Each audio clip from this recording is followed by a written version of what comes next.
күні. Бұнда бұл күнде жаңағыдай ашаршылықтан және саяси қуғын сүргіндерге арналған барлық жерде еске алу шаралары өтуде.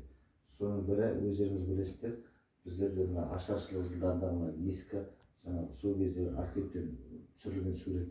Голощекиннің кезіндегі қолдан жасалған қазақ халқындағы ашаршылық кезі.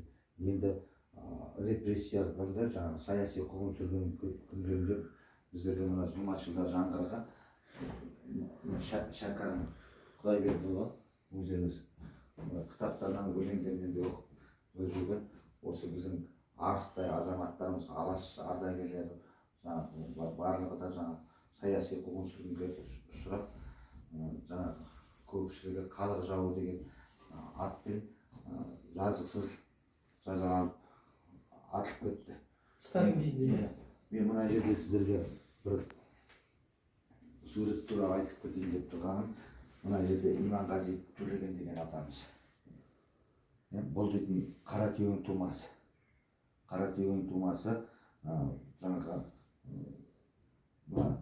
сәуле мектебінде мұғалім болып жүрген кезде